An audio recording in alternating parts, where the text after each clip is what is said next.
Hey there, it's Miss Wesley, and welcome to day 3 of analyzing data as we embark upon our statistics unit in Algebra 2, looking at statistics packet page 8. And we've done a lot already. We've gone through measures of center and box plots and ways you can calculate statistics by hand and some shortcuts on the calculator. But one thing we left out from this section, and I specifically want to go over this today, is going to be finding percentiles from a list of data. So we're looking at page 8, we said, where there's a pretty good warm-up, but I actually want to start in the middle of the page where we define percentile. As you're getting that ready, here's your joke of the day. Maybe it's not so much of a joke, it's about my fears.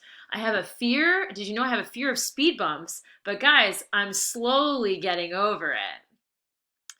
Percentile. Where have you heard this term before? To me, I think of good or bad memories of standardized tests. You get your score back from a standardized test and you get a little number attached to it. You scored in the 75th percentile. Is that good or bad? Well, what it means is if you're in the 75th percentile for your score, 75% of the test takers were at or below your score.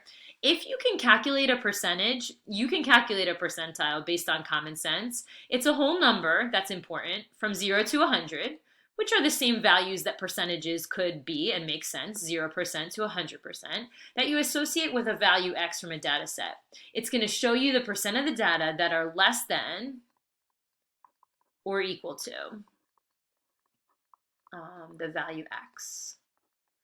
And that's how it's listed in this common sense formula underneath. If you find a score in a set of data, we're about to look at these scores of an exam for a German class, you can look at the data value, find the number of values that are at or below it. How do you get a percent? You divide by the total of scores in the list, and then I'll multiply by 100% to make my answer a whole number. Now what 4 and 5 are asking in this example beneath is kind of the exact opposite. It's saying I have these lists of scores, and it looks like someone did us a favor and put them in order as well. That's step 1, is you want to sort the list from lowest to highest.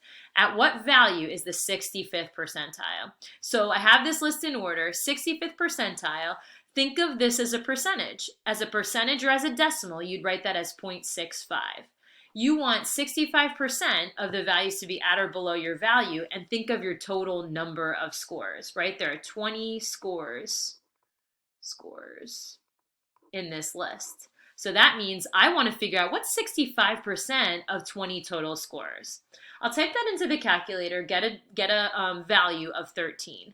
13 gives me a position to go to in the list. If you're at the 13th value, then 65% of the values will be at or below your score. So I'll count in 1, 2, 3, 4, 5, 6, 7, 8, 9, 10, 11, 12, 13.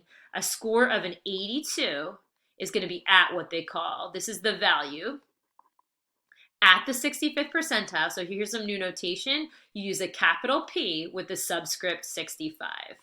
65% of the data falls at or below an 80. Can you try 5 the same way? We want a really high score at the 95th percentile. So use that as a decimal. 0.95 times the 20 scores. That gets you to which value? The 19th value. If you type that in. And then I'll count in almost the 20th, 98. The second to highest value is at or above, you would say, 95% of the scores, right? What if we reverse the question? A student who scored a 93 would be at what percentile rank? So I got my grade back. I got a 93. I just want to know what percentage of my classmates got at or below my score. Well, add up all the values. 93 is what? The 14th, 15th, 16th value. So its position is 16 divided by, right, if we use this formula, number of values at or below x divided by total number of values, so 20, and we'll take this decimal and multiply it by 100%. So 16 over 20 gives you 0.8 times 100% gives you 80%. So this is going to be the 80th percentile. And I would prefer it just written in shorthand. We'll go P with the subscript 80. 80% of the values are at or below your value. One more. A student who scored a 73 has what percentile rank? Let's find it in the list. So that's the 1, 2, 3, 4, 5, 6th value. So 6th value out of 20 values.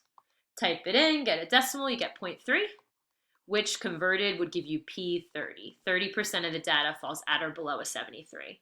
The common thread, what was nice about this one was that the list was in order. Another thing that was nice about this one was when we did our multiplying and dividing, we didn't have to do any rounding here. You got a straight 13 and a straight 19. So I want to actually look at a couple more cases to see if that will ever change. In number 8, I want to get this list in order first. And before I forget, I want to show you guys a shortcut that the calculator is going to give you for ordering a list. And this is as good a time as any to give this a try. So I know you could write this list out in order easily on your own, but can you grab a calculator just so I can show you a little bit of a shortcut here? I'm going to go to let's move myself out of the way. I'm going to go to my list and I'm going to clear out what's in L1 and type these values, stat and edit, into L1. So I'll pause now while I clear my lists and type in all the numbers carefully for number 8. All right, I just got finished typing the values in for number 8. A cool thing about the calculator is once you get them into the list, even if they're not sorted, I'll show you how the calculator will put it in order for you. And also, look, once I get down to the bottom of the list, you see that L113 equals 58? It's a quick way to tell me there are 13 values in the data set, and I'm going to need that to answer these questions about the 40th and the 80th percentile. Now the important part. I don't know how much we've done this yet, but it's a great thing to keep track of in the calculator. Let's quit out of this screen, and we want to just let the calculator do the work and put the list in numerical order for us. So same menu, stat, and then do you see some of these options? Edit we've used to type the numbers in. We want either sort ascending, would be lowest to highest, or descending, would be highest to lowest. Let's sort this list ascending. I'm going to hit enter for stat, and then number 2, sort A. It's waiting for me to tell it which list do I want it to sort. So here's where I type in L1. So second and 1 because I had typed the numbers into L1. If you hit enter now, it'll say done. Now magically, not really magically, but the magic of the TI-84 plus C Silver Edition takes me to edit L1, and these numbers have now become in numerical order. It's also a good way to find a mode of a big data set because then as I scroll down and scroll through the numbers, you'll see the same number bunched together so you can more easily find that. Let's find P40 and P80. And it's nice to know that there are 13 total values. Okay, 40th percentile. Think of 40 as a percentage. Use 0.4. So take the 13 values times 0.4. When I type that in, I don't think this one gives me a whole number. 13 times 0.4. You get a decimal of 5.2. This still gives you a position to go to. Now, here's what's important. No matter what this number is, you are always going to truncate this number. And by truncate, I don't mean round mathematically. I mean if there's any decimal here, just cut it off and go down to the 5th value. Then you've ensured that if you're at the 5th value, so I'll go back to my list and find it because my list on the calculator is in order. Value, let's see, 1, 2, 3, 4, 5 is a 49. 49 is going to be the value that is the 5th, and we can ensure that 40% of the data is at or below that value. If I went up to the 6th value, this 51 here, you'd have a slightly higher percentile, so you're always going to truncate what you get here. Let's try that once more. So 13 times 0.8, go ahead and type that in and see if we get a decimal again. So I think we do, we get a 10.4. This gives you a position to go to, get rid of the decimal portion of that, and just go to the 10th value in the list. And we were at the 5th value. I'm going to continue to scroll until I find the 10th value, which is a 58. And you can say to yourself, if this list is a set of scores, 80% of the people scored at or below a 58. All right, so now if you flip to the next page, you're gonna see some good review questions on the next two. So I consider pages 9 and 10, great review of everything we've talked about so far with statistics. I love these questions. Did you notice on this page, on page 9, I did not do this on purpose, but you know how some some hotels skip floor 13 because people consider that bad luck? I skipped number 13 on this page, so what do you know? My favorite questions here, we don't have time for all of them, I wish we did, but I really like 12, 14, and 15 at the bottom here. I actually do like them all.